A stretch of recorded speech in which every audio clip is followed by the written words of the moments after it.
Let's demonstrate some Module 2 techniques for the wrist and hand. Note I'm using a clean instrument to pull the emollient out of the jar. We don't want to contaminate our jar.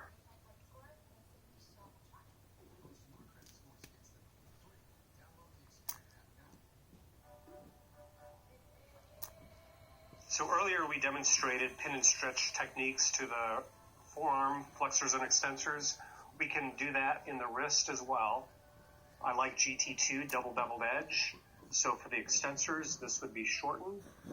I will pin and then go and flex your wrist and fingers with a stretch. And just back and forth. Good. Pin and stretch. Pin and stretch with a stationary instrument. Pin and glide.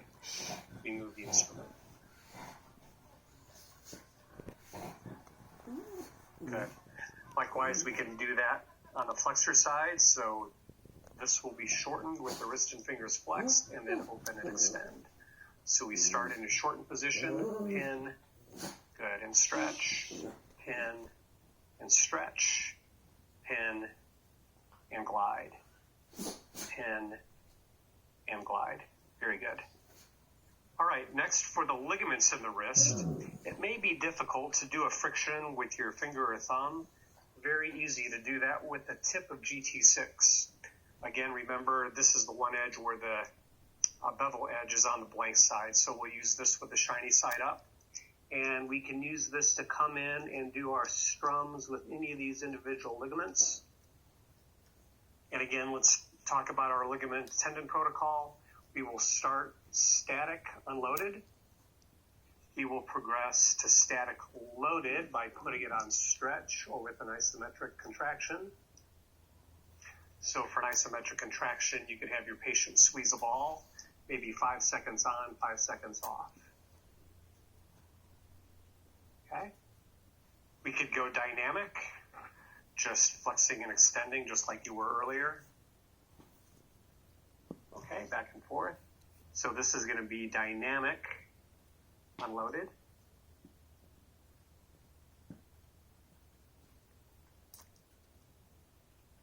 Okay. And then you can add load. You can have your patient squeeze a ball. You can have them use a web, all sorts of different options. Let's come into the anatomical snuff box and our snuff box tendons. Think about a patient with a de Quervain's. In Module 1, we talked about just brushing the borders of these tendon sheaths, framing these tendons. We can add a little motion. Actually, we'll do it without load first. Let me just have you flex and extend your thumb. Okay, flex and extend, back and forth. Okay, and so I can brush the borders of these tendons, dynamic, unloaded.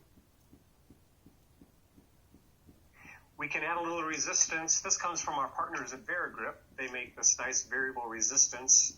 You could do either thumb flexion or thumb extension, and then you can control tension. So let's have our patient do some resisted thumb extension. There you go. And then just like we were doing earlier, again, I can brush the borders of these tendon sheaths. Now we're dynamic with load. Good. All right.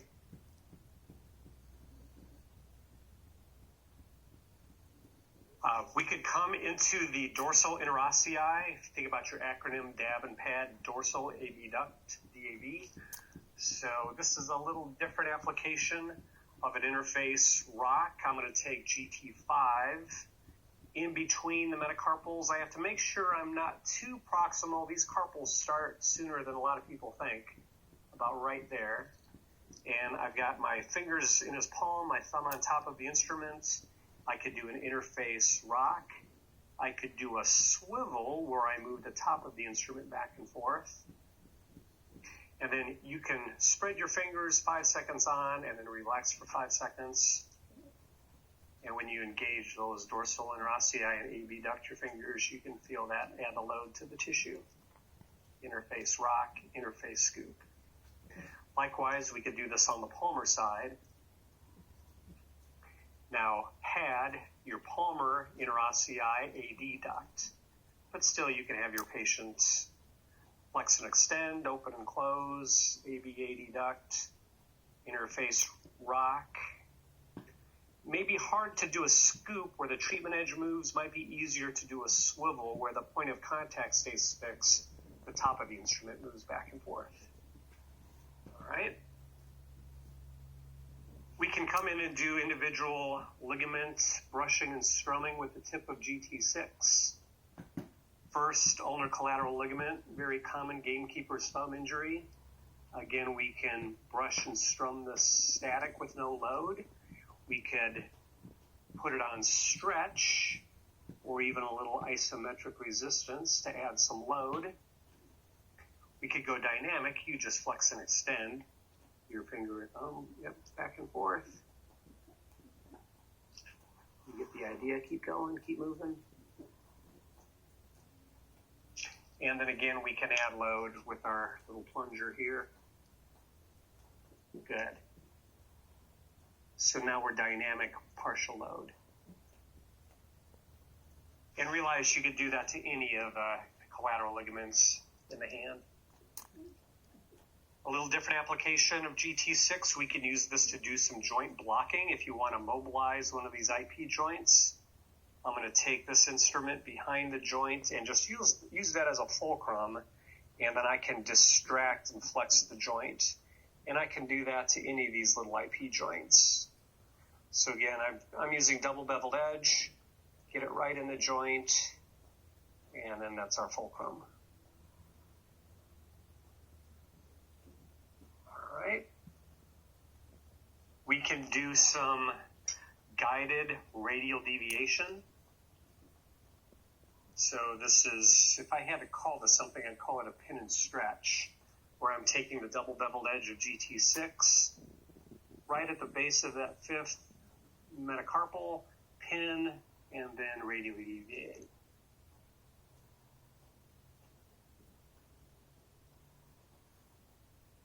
Good.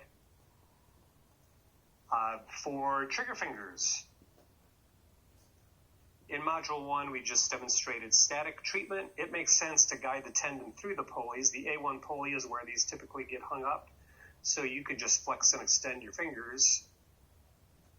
And then I can come in and treat that. So I'm treating over the pulley while he's gliding the tendon through the pulley.